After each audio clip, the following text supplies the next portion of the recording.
So I want you to know that there are a couple of myths that we first have to discard. And the myth is, it's not going to work for me. My business is too small, or my country is different, or the culture, in my office, it's just never going to shift. Everything can shift with time. So what I thought I'd show you, because many of you have seen the glossy aspects of Mindvalley, I'm going to show you what those aspects look like 3, 4, 5, sometimes 10 years before the shift happened. So that idea, it's not going to work for me, just put that aside for a moment. So when you think about Mindvalley, firstly, we have a remarkable team. That's the team, that's our team photo yesterday. That's the team that puts on A-Fest, right? Remarkable team. We put on these massive conferences.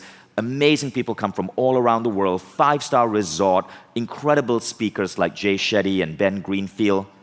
But if you go back 15 years ago, in 2003, that was me running my seminar business. I was in New York. You can see I could barely afford pants. The table and chair that I'm working on, I basically salvaged from the street because, beautiful thing about New York neighborhoods, I lived in Hell's Kitchen. From that name itself, you can tell what the neighborhood is like, Hell's Kitchen.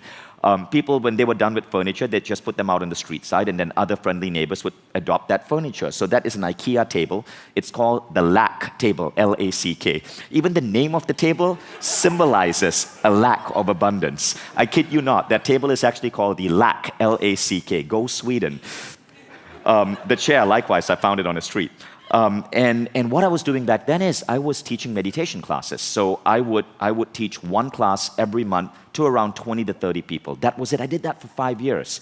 5 years. There was no idea of what A-Fest would eventually be. But that's where it started. And it was just me and Kristina, right? 5 years teaching these meditation classes. And on a good weekend, I'll make $3,000. That's it. $3,000 is nothing in New York. But I loved it. It was passion. And that's the first step. When you love what you do, it's easier to stay with it and continue growing it. Now that is how A-Fest really started. That is how I actually started becoming a teacher. Now, here's another picture. That's our Mindvalley team today. Remarkable team, 49 different countries represented. And that's just our team in Kuala Lumpur, Malaysia. By the way, Kuala Lumpur is a developing country. So any of you from the developing country, no damn excuse. You can do this too. That is our team, though, in 2005.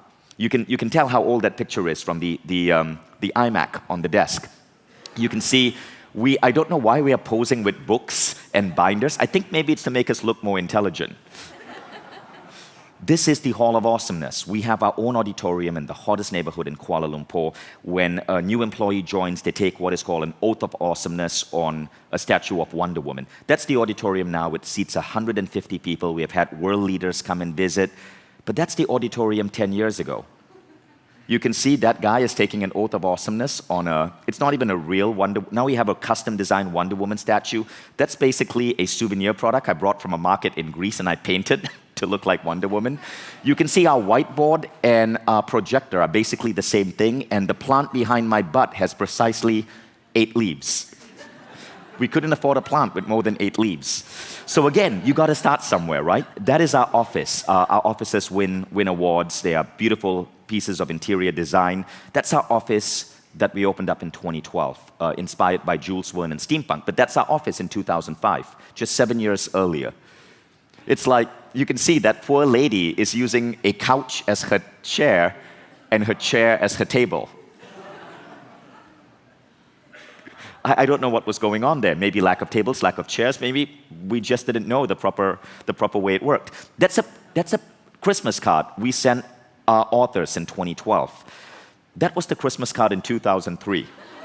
I had no one on the team, so I adopted a dog from Australia and a cat that we got from a shelter in New York. Dressed them up. My cat still hasn't forgiven me. And that was the Christmas card. That's our kitchen and our diner, right? Beautiful space where people come and cook together and make healthy Alka-Geyser shakes together. Our diner back in 2005 was basically that table with the best 3-in-1 coffee in packets that you can buy from Nestle. Amazing stuff. So what I'm trying to get at is that we all start somewhere. And being sucky and being small is okay. Because as long as you have a mind that's focused on where you want to get to, you will start evolving. And the problem with most businesses and most entrepreneurs is that they're so obsessed with the current reality they forget to dream, they forget to think, they forget to create these visions that pull them and their team forward.